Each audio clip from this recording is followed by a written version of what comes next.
This is called Community Conversations, Pandemic Perspectives, and it's a storytelling project about COVID-19 and specifically to people who live in New Jersey.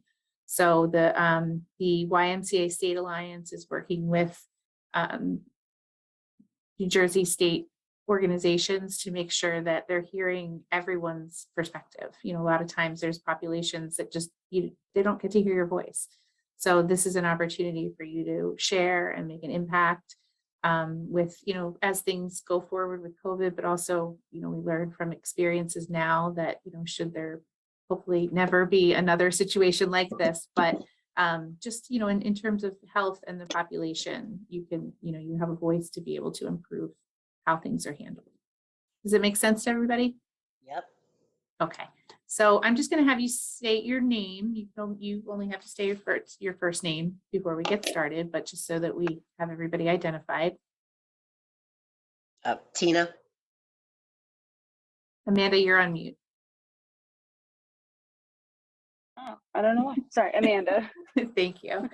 So again, if there is a question that you choose not to answer, just say, I choose not to answer. We're going to try and keep the answers, limited to, it's only 2 of you, so it's not like we have a big group, but, try to limit it to a few minutes per question. And if there's something that you really feel like you want to elaborate longer on, then just tell me, I'll make a note and we can come back to it at the end just to be respectful to everybody's time. Does that sound good?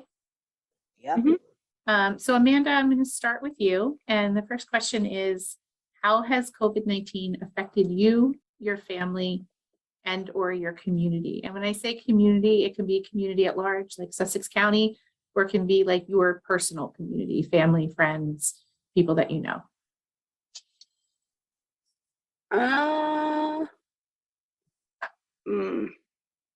It's what I've how it's affected people. I feel like when I graduated high school, if I can explain it this way, if it makes sense, how like in the 2000s where it's like love thy neighbor and like everyone was really close as like a tight-knit community, and like people going out of their way to help one another and stuff like that. But when COVID hit, well, even before COVID hit, like that started to die down. But now with COVID, you don't really see often like strangers helping strangers anymore, or like people going out of their way to help you and take that extra step. And not just that, like people financially are just struggling really, really badly, like myself included before COVID. I didn't have like any debt. I didn't have any issues financially.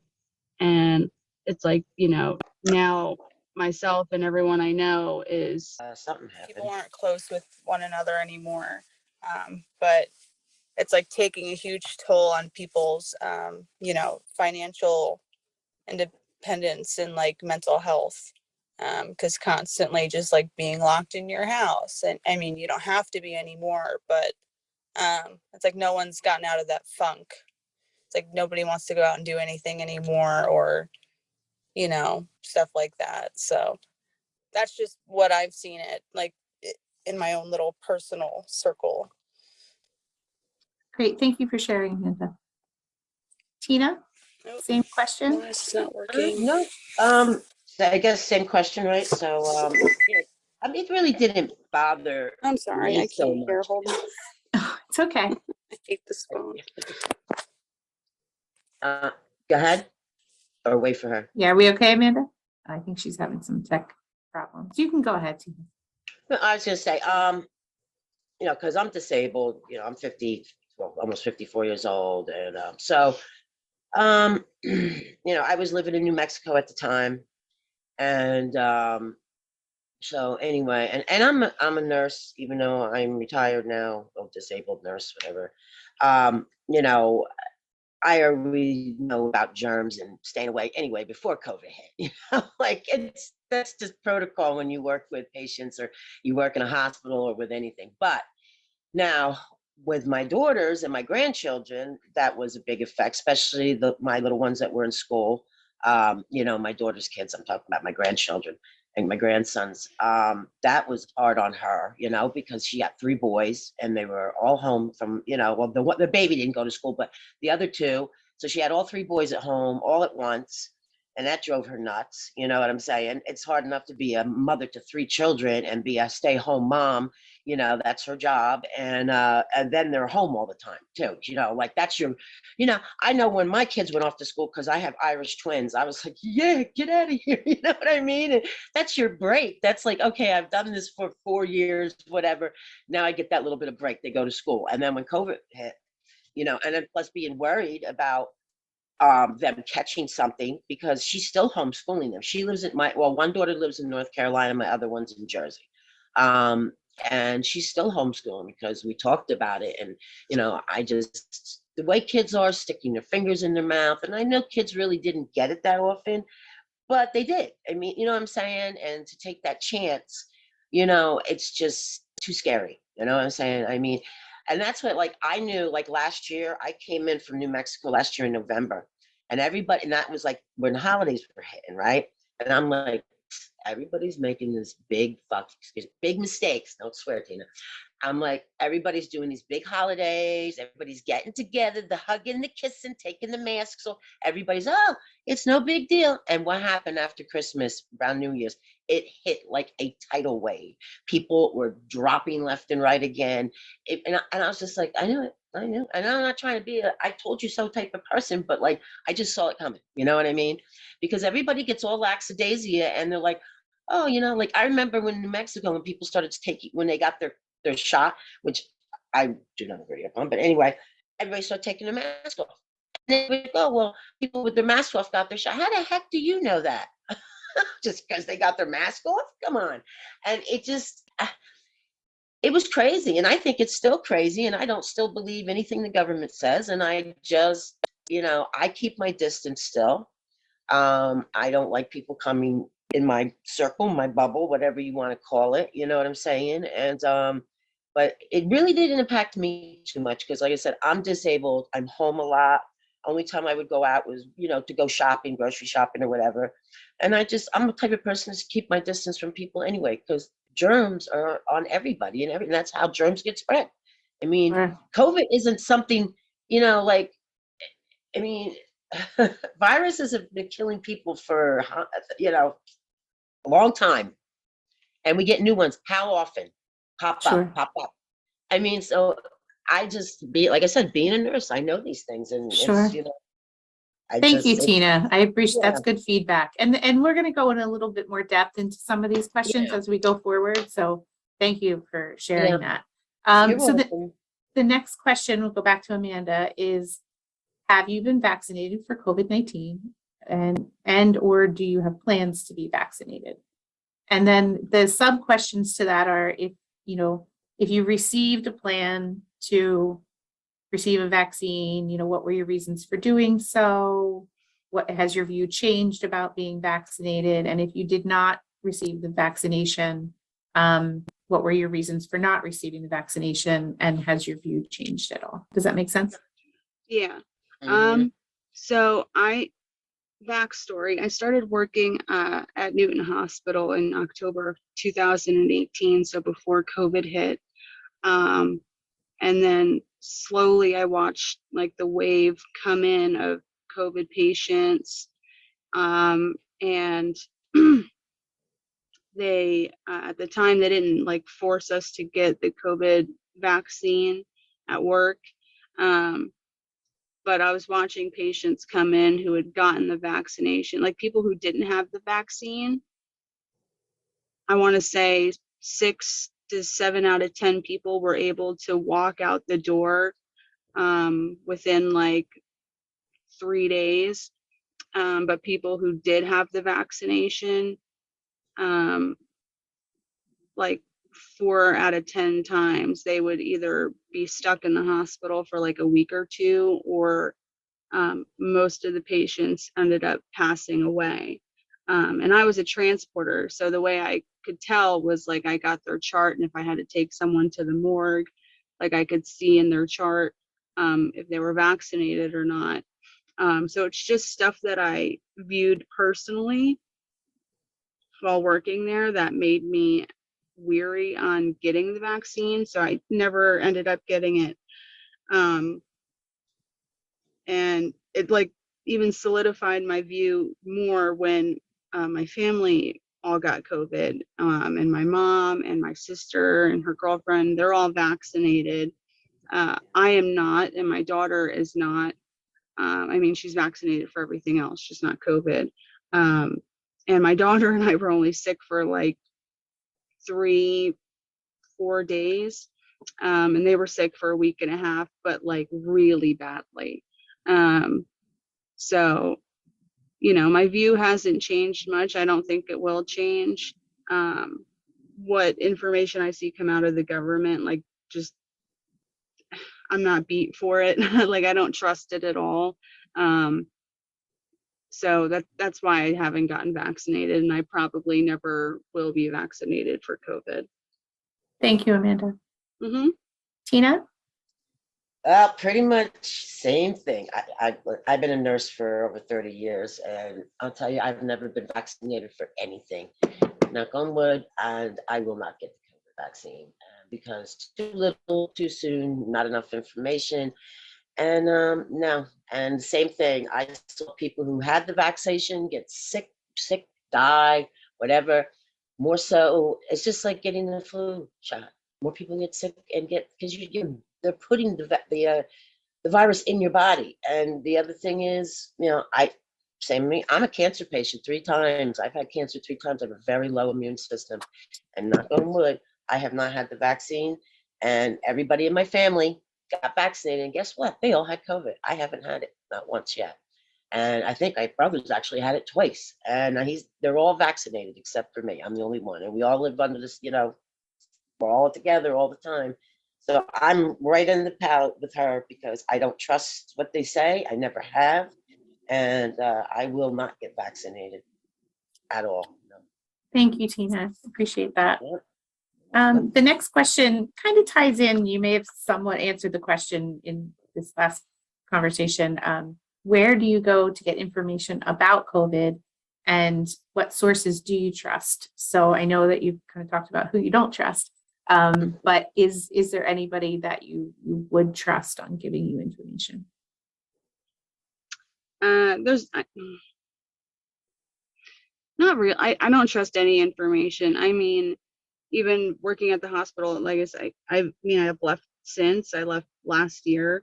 And that's just because like personal friends of mine who were doctors and who treated patients for COVID, you know, they would sit there and tell me like the information that comes out. None of it makes sense.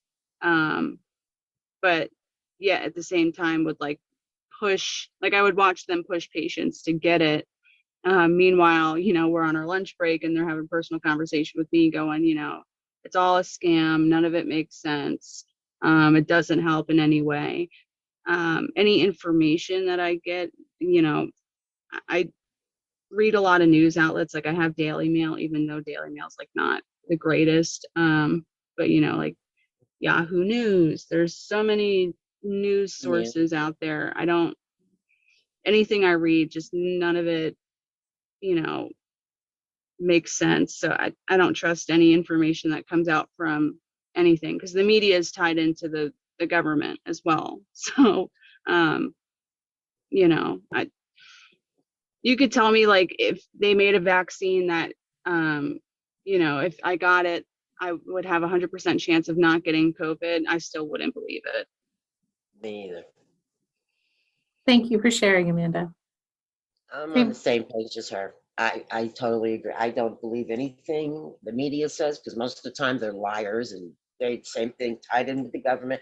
Anything the government says, they lie to us all the time. And no, I mean, like she said, if they said a vaccine 100%, no, I would not believe them. I would not get it. I'm on the same page as she is, so we can cut that one short. Okay. Thank you, Tina. The next question is about just community availability. Do you feel that, you know, COVID vaccines are available in the community? Are they easy to access? And if If not, do you see, what are some of the barriers that might prevent someone from being able to access vaccinations? They're definitely easily accessible. I mean, there's a lot of places who offer getting vaccines, like any pharmacy, any hospital. I mean, they have pop-up vaccine spots. If there's any barrier, personally, it's probably for like low income neighborhoods and groups of minorities who don't have access to be able to go and get it. Like if they don't have a car, for like example, Dad's taxi services most of Sussex County. Both of their cars are broken down. So if COVID were to hit right now, people would be calling Dad's taxi to be like, hey, can you take me to go get a vaccine? And they'd be like, yeah, no, we have no vehicles. So that's transportation, it's pretty much then. like that. Okay. Yeah, transportation, lack of finances. I mean, insurance is a scam too. Like we should be like every other country where healthcare is free. So people, if you walked into Walgreens and they'd be like, oh, it's an $80 copay to get a vaccine, then, people aren't going to get it because they're like, I don't have $80 yet. The government's telling me to get this vaccination. They should be giving it to me for free. Or like insurance won't cover certain things. It just doesn't make sense. So that's, the barriers, people who are out to get money off of the pandemic, or just people who have no money in general, or transportation or anything like that. Got it. Thank you, Amanda. Tina? Yeah, transportation, I will agree with her on that one, because first off, we have transportation, medical transportation, and they are horrible, absolutely horrible. And like I've been here a year, and I've been with medical transportation, even though I drive and I have my own car, but because I'm on Medicaid, that's a part of, they pay for that. And so why should, and I've been with that going through my cancers and everything, and I go to treatment centers and all that. And when I moved to New Jersey, my sister was like, don't even try, because I couldn't believe it. Like they can't get nothing right. I've been here a year and not once have they been able to pick me up properly. My sister takes me to all my doctor's appointments, everything. So transportation, yeah, and Dad's taxi, like she said, they have no vehicles right now. I mean, it's ridiculous, and especially medical transportation. Someone needs to step up and get that straight, because that's a contract. And everybody who's on Medicaid or anything, that's our service. That's given to us. And that's our transportation to get to doctors, medical, anything. They're supposed to take us, and they're horrible. But then the only other thing I don't agree with her with is Medicaid does pay for everything, and they do. And they pay for the vaccine, and they pay, listen, they paid for a $2 million. My last cancer surgery was over $2 million. Okay. I was in Sloan Kettering. And they pay for all my medications. They pay for everything. Just people just don't understand how to use, or not use, but, well, I guess that would be the word, to work Medicaid the way you're supposed to get what you need, because they do pay for everything. But, so financial, I don't believe in that. And unless you don't have Medicaid, okay, then I don't know how that works with anybody else's insurance or whatever. But if you're on Medicaid, or if you're with social services, they pay for everything. And that includes these. And the question was, is there any, I see even at my clinics, it's everywhere you can get a vaccine. I don't see a problem for anybody getting a shot, because it's besides transportation. That's the only thing I think is horrible in this New Jersey is transportation. Sure. Horrible. Yeah, especially in rural, yeah. And when we're entitled to it, which really stinks. Because I'm actually trying to get to the YMCA so I can work out a little bit for my joints, and because I got RA really bad, and I can't, and they're supposed to take me. I can't even get them to do that. It's like, it's ridiculous. Anything medical, they're supposed to transport us. Got it. And Got it. Yeah, so that's definitely transportation. Okay, thank you. I think we lost Amanda. Maybe she had a connection issue or something. I So know. I'll and see her in the chat. Yeah, so hopefully I'll just go to the next question. Tina, you can start with the next question. Hopefully we'll get Amanda back. Okay. So the next question is, how do you think your state or local organizations could contribute so more people have confidence and access to the vaccine? So I know that, we've talked about the lack of confidence with, our government and state organizations, but is there anything they could do to improve that? No, because I mean, as from speaking for myself, I don't believe anything the government says. So I don't trust them. I never have. And it has nothing to even do with COVID. I just never have trusted them because they lie, and they lie. It's all me, me, me. That's all they're out for. They don't care. Let me tell you something. They wouldn't give two if everybody died from COVID. I believe, and a lot of people do believe, that they actually, it's just like AIDS. To get rid of a lot of population, because we are an overpopulated, you know what I'm saying? And a lot of people do believe that they give us the viruses to get down on the population, and I wouldn't doubt it. I mean, you never hear of anybody in the Oval Office or the president or anybody, and if they do say they have it, I think they're lying. That, like when Trump said he got it, he didn't look too bad to me when he was saying he had it. And but even with AIDS, anything that has been destructful as a virus or anything to take out a lot of population, it's always lower class, or you know what I'm saying, the bottom of the barrel that gets hit the hardest. Why is that? And then the people that are like, up higher in rank that get sick, they're always, look at Magic Johnson. All of a sudden, people drop dead from the AIDS virus, and he comes down with it. All of a sudden, everybody's living. Everybody can live forever. Because his name is Magic, isn't he the one? Magic Johnson, right? The guy I think so. yeah. But it's just like with any virus, I just see that people on the bottom of the barrel, low income, no income, whatever you want to say, well, always get hit the hardest and die the fastest, I mean, like COVID not wiped out a whole generation of seniors. I mean, geez. I mean, it was horrible. They're gone. Just poof, wiped out. And you know what? Maybe the government, I know it's horrible for me to say this, but maybe the government was like, hey, it's quite, because a lot of, I worked in nursing homes myself. A lot of patients are being paid by medical insurance. You okay, Lou? Through, Medicaid pays for it, which is the government pays for them to be in these places. And, let's just get, because it did take out the elderly. It wiped them out. I don't know. I just know I don't trust the government. So there's nothing they could say or do that would make me think any differently than I do now. I just, they've done too many horrible things. No, I appreciate your honesty, Tina. Thank you. Hi, Amanda. I'm glad you're back. Hi, sorry. My That's phone okay. overheated and shut off. No, I figured it was something like that. So the question that Tina just answered is how do you think state or local organizations could contribute to people being more confident in the vaccine and accessing it? So I know we've talked about, that there's a lack of trust.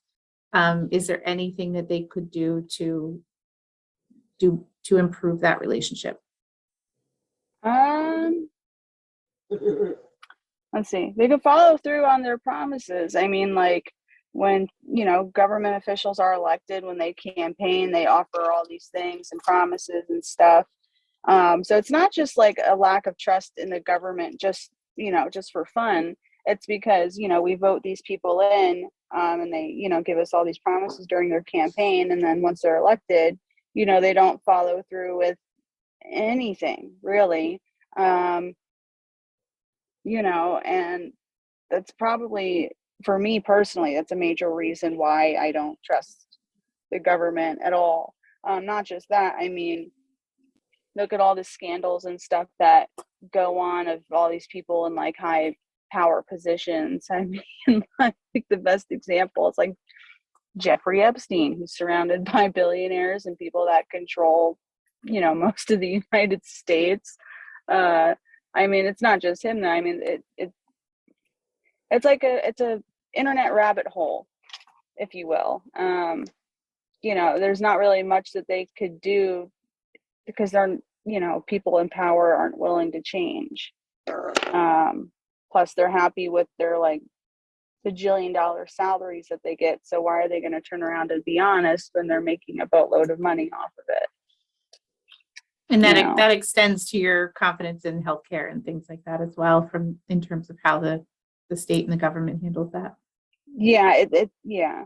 I mean, when I worked at the hospital and the CEO would come and visit and be like, "Oh, is there anything like we could do to change the environment of the hospital, make it more positive, blah, blah, blah, blah, blah." You know, and you'd give them all these ideas and they'd be like, "Oh, that, you know, it sounds super easy to implement. I'll come back next week and we'll talk about it some more and get a team together to, you know, work on making this like a reality." And then they don't ever show back up, or they just, you know, ignore you and act like you never had that conversation. It, you know, so the same goes for pretty much anything that's surrounded with COVID. But people take their anger out on like the messengers, the people that have no choice but to, you know, give you a COVID shot or, you know, stuff like that. Sure. Thank you. Mm-hmm. The next question, we just have a couple more, is have you had the opportunity to talk to a healthcare provider about the COVID-19 vaccine? And if so, what did the conversation look like and who said what? So I know, Amanda, you kind of talked about your work and the climate there and the conversations, but with your like specific, with your personal doctor, healthcare provider, was there any conversation? Yeah, it was just me asking like questions about the vaccine, you know, what are the, if I were to get it, you know, is there any side effects for it? And stuff like that. You know, as an example, I, you know, asked, I heard it caused a whole bunch of like heart issues.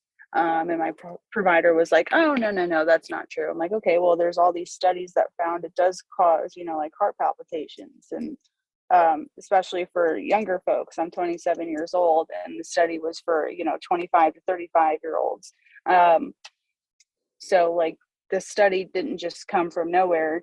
You know, it came from like a prestigious university, so they're not going to just make up results to put out there. Like, you know, so it's like every question that I asked that had, you know, like a serious consequences behind it, like how it would affect my health or things like that, you know, would just try to side table any concerns that I had and really just push getting the vaccine on me. But, "Oh, well, you know, if you get it, you know, there's certain places you'll be able to go to without having to wear a mask, and wouldn't it be so much, but, you know, that'll help your mental health if you get out of the house and not have to wear a mask." Like, no, that's not my concern, not wearing a mask. I don't care if I wear, you know, Michael Myers mask. Like, it's not the point. The point is, you know, like, can you just answer my question, please? Sure. And, Okay. Thank you. mhm. Tina, same question. Any conversations with your doctors or healthcare providers about it? My doctor knows better to even come at me. She's scared of me. She's like, I don't know, 30-something years Thank old. you. I'm like, yeah. No, she knows better with me. If I asked her, she would indulge me. You know what I'm saying? But I don't. I already know what I need to know about the vaccine. I looked into what I know about it, and so I didn't need to um, engage with my doctor about that. And she has, you know, like I said, she just knows better than to go any place with me unless I ask her. Sure. And yeah, you know, and I read up, I did, you know, enough study, and I guess I'm a Sloan Kettering patient, and my doctor is 10 in the world, best doctor in the world, not in the States, and he's from Germany. And I did have a little bit of discussion with him about it because of my cancer, and he was like, "Don't worry about it." He says, "Don't get it." He says, "You're fine." And we had a little bit discussion, and I trust him more than I trust anybody in this world, because that man, I had an 18-pound tumor. I died 3 times on the table. No other doctor would touch me. He was the only doctor that would come. He flew in from Germany to do my 14-hour surgery that I had and removed an 18-pound tumor that was inside my stomach Wow. and my spine and saved my life. Yes. Wow. All the other doctors told me just to write my will out and say, kiss my ass goodbye, basically. And so Dr. Oliver, he saved my life. And like I said, I had a little bit of a discussion, and he was just like, "Gina, If you want to get it. But he says, I don't, he didn't even get it. And like I said, he's 10 in the world, not like he is an awesome doctor. Let's put it that way. So if anybody's going to give me advice, it would have been him. And Got he it. was just like, no. Yeah. Okay, thank you, Tina. Uh, Amanda, Chris, do you I still have have time to- or do you have to go? Yeah, I have to go. I'm sorry. Okay, nope, that's okay. You know what we will do? We'll email you the last two questions, and if you, Okay. want to reply via email, if you feel like you have something to contribute. There's only two questions, and one of them is there anything else you want to contribute? So there's Can I really just one ask her question left. real quick? Hmm? I said, you Okay, can just ask her and I'll go. Yeah, we'll let you go if you have to go. Like I said, we'll send you an email, and if you want to reply that way, that's great. And then we'll get your card mailed out to you. Okay. Okay, thank you. Thank you for participating. Of course. Nice meeting all of you. Bye, Chris. You too. Bye. Take care. Bye-bye. Bye. So Tina, the last question is, do you think all communities in New Jersey have been given equal access or information to the vaccine? And, has there been anyone left out? This kind of really, similar to one of the questions that we had before, but, Yeah. is there anything else you want to contribute? Yeah, for as far as I see, it looks like you can get the vaccine if you want it anywhere. I mean, Walgreens, Rite Aid, where I go to my clinic, they have, you can get it there, the hospital. I mean, it's pretty much anywhere that I see, and, as long as you have Medicaid, they pay for it. The transportation, that's the only thing I Sure. see that would be a problem, and it shouldn't be a problem because especially for people on Medicaid, low-income people, because that's what medical transportation is for, is to take people to anything medical, and that's Sure. what's our insurance pays for that. But Do you think So- that the information is widely available to everyone? oh, I think you'd have to live under a rock not to know about it. Okay. That's good. That's a good answer. I don't know. Listen, I'm pretty much homebound because of my, because I'm disabled, but really, you'd have to live under a rock not to know about it. It's everywhere. Everywhere I go, anyway, Thank you. So the last You're question is welcome. just really, is there anything else that you would want to share that you weren't asked about that you think is important in this conversation?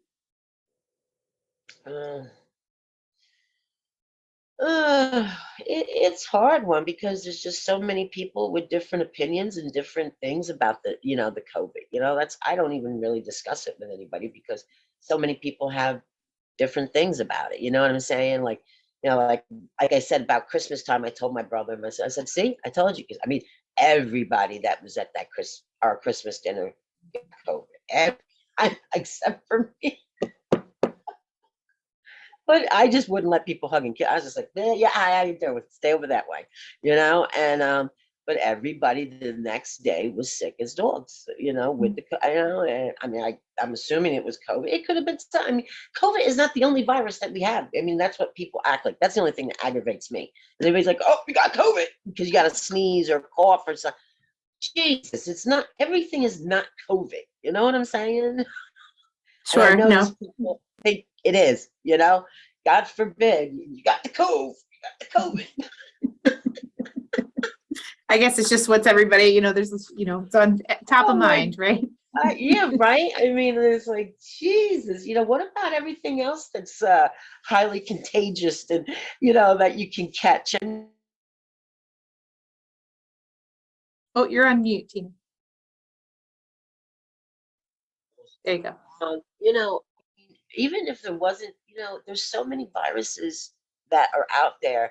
You should always practice hygiene and the not touching, not the kissing thing. Anyway, I mean, before COVID, I told you I'm not a kissy, huggy person. Say your byes and everything, but keep your lips to yourself and your hands to yourself. I don't know where your hands have been. I don't want them touching my body. And that's just, I've seen too many people get sick that way. You know what I'm saying?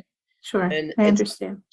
Yeah, you should practice safety without even, just screw the COVID. Just think about all the diseases that are out there. You know Do you what I'm think saying? do you think that would be good public messaging to have? Yes, because it's not just COVID that can kill you. You know? Sure. So really, I mean, I think it's a good thing that we all have to wear masks and keep our distance and social distancing and all that stuff. I think this, virus actually woke up people. I would hope it would, because like I said, that's just my motto. Just, hey, only people I like, my grandkids are allowed to kiss me, and even them. I'm like, did you wash your hands? Because kids are walking germs, man. They are walking germs. But like, just practice safety and you won't get sick as much, Sure. like you go into like Thanksgiving, here the holidays come again. Don't be hugging and kissing everybody. Is that really necessary? Right. Just No, I don't know. that's a good point. Well, It's so bad. I mean, real quick, because I'm gonna tell you something. One year I went and and this was many, many moons ago, but we always have big holidays. And went and I was letting people hug and kiss me. And this is where everything stopped. Next day I woke up with I was in the bathroom for 2 days, puking and coming out both ends for 2 days, so sick, 103, 104 fever, got the flu. And my mother called me and she's like, oh, Melissa's boyfriend is horribly sick. I said, yeah, well, guess what? So am I. And then I just went right around to everybody that was in that, and that was it. That was, when I was in my 20s, and I said, from now on, no, just don't kiss me, don't hug me, just stay away. Sure. Because Sure. I was horribly sick. And that was just a stinking flu. You know what Right. I'm saying? But Sure. that was me hugging and kissing him. Right. So there you go. It's all it takes. Well, thank you, Tina.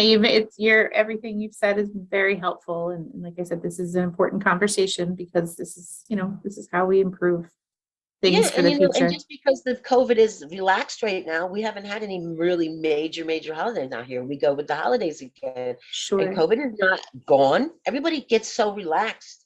And they should, that what you said, it should be, continue to practice, safe distancing and safe stuff. Don't be kissing and hugging and loving on everybody. Right. You don't have to. You can still be friendly without that. That's good advice. That's good advice. Unless you want to get sick, have at it. That's right. Well, thank you. I appreciate you giving us your time.